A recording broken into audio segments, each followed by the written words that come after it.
کہ قبر میں دینے کے بعد محمد کی زیارت ہوتی ہے کہ نہیں ہوتی۔ اس میں لکھا تھا کہ محمد پیدا ہونے سے پہلے نبی تھے کہ 40 سال کے بعد ان کو نبوت ملی۔ اس میں یہ لکھا تھا کہ محمد کو نبوت کب دی گئی، قرآن سے دلیل پیش کریں۔ اس میں یہ لکھا تھا، اسی طرح کے اور بھی سوالات تھے اس طرح کے۔ اب بتائیے، اگر کوئی آدمی کوئی نان مسلم ہندو بنتا، ہندو if you any non Muslim برادران وطن and they want to convert and his religion into the Islam، کسی دھرم کو اگر وہ بدلنا چاہے اسلام سے تو کہے گا اشہد ان لا الہ الا اللہ و اشہد ان محمد رسول اللہ۔ یہ گواہی دینے کے بعد، عزم کر لینے کے بعد، اس کے اوپر سب سے پہلا فریضہ کیا ذمہ داری عائد ہوتی ہے؟ اقیم الصلاۃ، کہ نماز قائم کرے۔ یہ فریضہ، اگر وہ نماز پڑھے گا تو definitely he will success in this world, وہ یہاں پر بھی کامیاب ہوگا، اور انشاءاللہ and after here also he will succeed, وہ مرنے کے بعد بھی کامیاب ہوگا ڈیفینیٹلی۔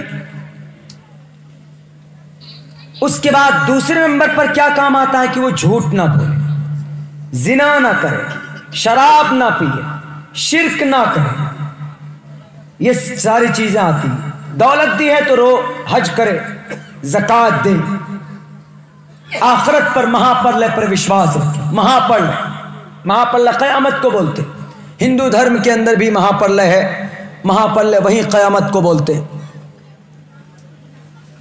لیکن یہ جو سوال ہے، اگر کوئی آدمی ان سوال کو نہ جانے، no need to explain, no need to get the knowledge, and like that questions، اگر کوئی آدمی اپنی زندگی کے اندر نہیں جانا کہ میلاد منانا جائز ہے کہ ناجائز ہے، یا اگر کوئی نہیں جاننے کی کوشش کی کہ محمد کو آگے پیچھے کی خبر تھی کہ نہیں تھی، یا کسی نے یہ کوشش نہیں کی کہ بھئی محمد کو نبوت کب دی گئی، تو مرنے کے بعد اللہ ان سے سوال نہیں کرے گا، بلکہ اللہ تبارک و تعالیٰ یہ کہے گا کہ کلمہ پڑھنے کے بعد تم نے پابندی سے نماز پڑھی کہ نہیں پڑھی۔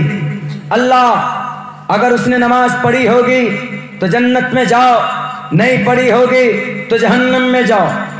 اگر اس نے کسی کی برائی کی ہوگی تو اللہ تبارک و تعالیٰ حساب لے گا۔ اگر کسی کی بہو بیٹی پر ناپاک نگاہیں ڈالی ہوں گی تو اللہ وہ سوال کرے گا۔ لیکن میرے بھائیو، وہ جو سوال تھا، آپ سوال کا پہلو دیکھیے، وہ سوال اس لیے تیار کیے گئے تھے تاکہ اس دیش کے مسلمانوں کے بیچ میں آپس میں نفرت پیدا کر دی جائے۔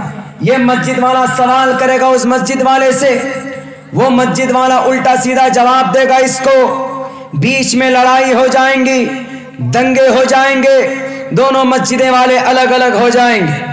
یہ کفر کا فتویٰ لگا دے گا اس پر، وہ شرک کا فتویٰ لگا دے گا اس پر، وہ اس کو کہے گا کہ ہاتھ مت ملانا، یہ کہے گا کہ تم اس کے قریب مت جانا۔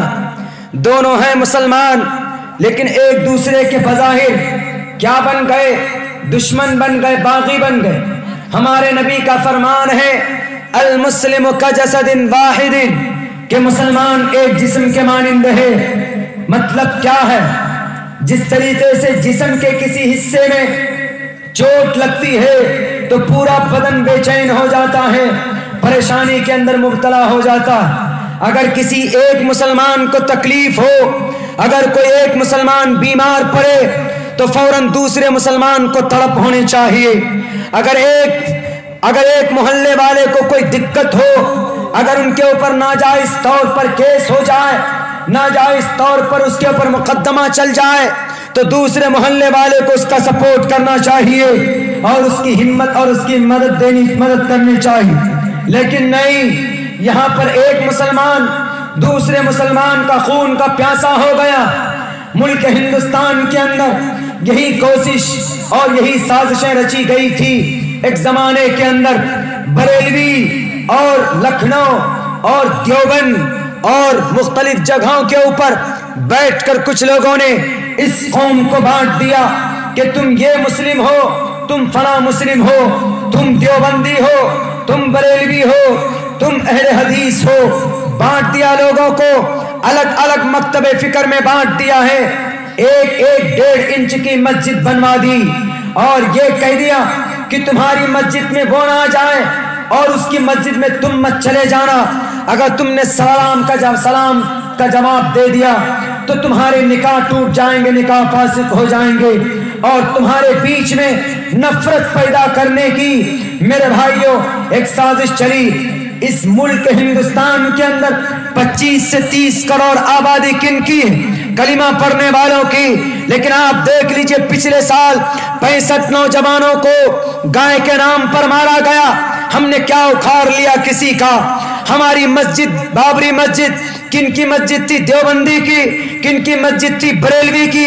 کن کی مسجد تھی؟ اہل حدیث کی؟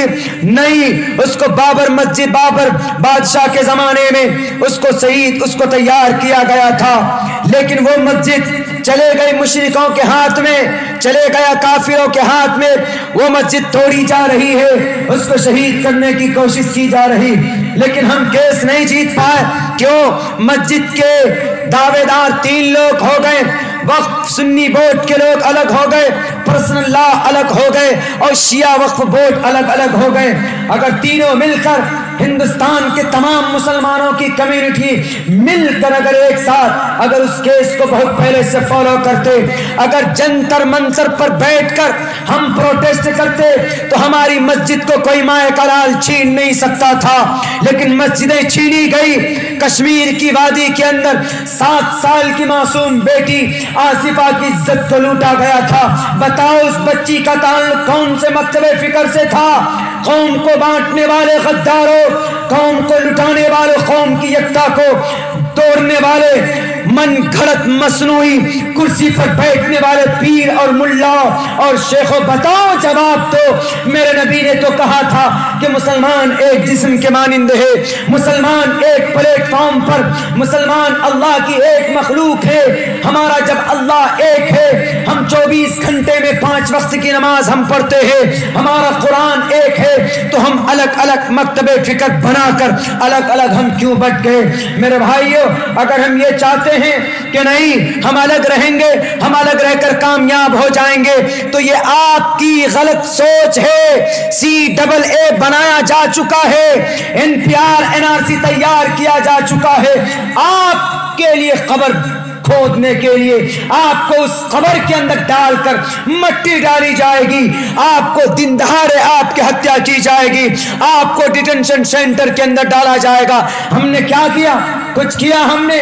الگ سے ہر مکتب فکر کہاں گھس گیا؟ ابھی ہے کوئی مکتب فکر، کوئی مسلم بڑی تنظیم میدان میں؟ کوئی نہیں، سب بل میں گھسے ہوئے ہیں۔ اگر میدان میں کوئی ہے CAA کے خلاف، NRC کے خلاف، تو سماج کی صرف مائیں ہیں، سماج کی صرف بہنیں ہیں، سماج کی صرف عورتیں۔ کہاں گئے وہ اقتدار پانے والے؟ کہاں گئے وہ لیڈران جن کو ہم اپنا لیڈر مانتے؟ بل کے اندر گھس گئے، ایسے غائب ہو گئے میدان سے، ایسے غائب ہو گئے پروٹیسٹ کے میدان سے جیسے گدھے کے سر سے سینگ غائب ہو جاتا۔ آج یہ نظر نہیں آئیں گے، یہ قوم لٹ رہی، اس قوم کو ہلاک کرنے کی کوشش کی جا رہی ہے، لیکن کچھ لوگ ہیں جو چپ چاپ تماشائی بنے بیٹھے دیکھ رہے ہیں۔ میرے بھائیوں، ہمیں ایک ہونا ہوگا، ہمیں متحد ہو کر اس دیش کی آن بان شان کو بچانا ہوگا، اس دیش کے سمویدھان کو بچانا ہوگا۔ اگر آپ یہ سمجھتے ہو کہ مولانا عبداللہ ہم الگ الگ رہ کر ظالم کا مقابلہ کریں گے تو نہیں کر پاؤ گے۔ یاد رکھو، تاریخ اندلس، تاریخ اسپین آپ کے سامنے ہے۔ اسپین میں کیا ہوا تھا؟ ملک اسپین 800 سال تک کلمہ پڑھنے والوں کی حکومت تھی۔ زمین کا کوئی حصہ ایسا باقی نہیں تھا جہاں پر قرآن کی تعلیم نہ ہوتی ہو۔ مسجد ایسی ہر گلی کے اندر تھی جہاں کی اذان کی آواز ہر گھر کے اندر پہنچتی تھی۔ صبح سویرے ہر گھر کے اندر قرآن کریم کی تلاوت کی آواز نکلتی تھی، ہر گھر کے اندر نمازی تھے، ہر گھر کے اندر قرآن کی تعلیم کو عام کرنے والے تھے۔ لیکن وہاں پر وہی ہوا تھا جو آج ملک ہندوستان کے اندر ہو رہا۔ تم دیوبندی، تم بریلوی، تم جماعت اسلامی، تم اہل حدیث ہو، ہم تم سے ہاتھ نہیں ملائیں گے، ہم تمہارے قریب نہیں جائیں گے، اس لیے کہ تمہارا سسٹم الگ ہے، اس لیے کہ تمہارا مکتب فکر الگ ہے۔ یہی گناہ کیا تھا اسپین والوں نے، جہاں 800 سال تک حکومت تھی کن کی؟ داڑھی والوں کی، قرآن پڑھنے والوں کی، نماز پڑھنے والوں کی۔ میرے بھائیوں، ملک اندلس کے اندر، اسپین کے اندر سب سے بڑی مسجد دنیا کی کون سی؟ مسجد قرطبہ، جہاں کی مسجد ممبر پر بیٹھ کر امام قرطبی نے قرطبی کو لکھا تھا، تفسیر کی کتاب کو لکھا تھا، لیکن آج اس ممبر پر چرچ بنا دیا گیا، مورتی رکھی گئی، اسٹیچو رکھی گئی۔ کیوں؟ نماز پڑھنے والے تھے ضرور، لیکن جیسے آج ہم اس دیش کے اندر لڑ رہے ہیں، جیسے آج ہم الگ الگ مکتب فکر میں بیٹھے ہوئے ہیں، ایسے ہی اسپین کے مسلمان الگ الگ جماعتوں میں بٹ گئے تھے، الگ الگ حصوں میں بٹ گئے تھے۔ تو اللہ تبارک و تعالیٰ نے ان کے اوپر ظالم بادشاہ کو مسلط کیا، تاتاری کو۔ وہ تاتاری جو اتنا بڑا ظالم بادشاہ تھا، جو انسانوں کی کھوپڑیوں سے مینارہ تیار کرتا تھا، اس نے اندلس کے اندر نام و نشان کلمہ پڑھنے والوں کا مٹا دیا، نماز پڑھنے والوں کو چن چن کر مارا گیا، CAA نافذ کیا گیا، NRC وہاں پر نافذ کیا گیا، اور کروڑوں مسلمانوں کو گاجر مولی کی طرح کاٹ کر ان کا نام و نشان مٹا دیا۔ آج اندلس کے اندر کلمہ پڑھنے والوں کا کوئی بھی وجود نہیں ملتا۔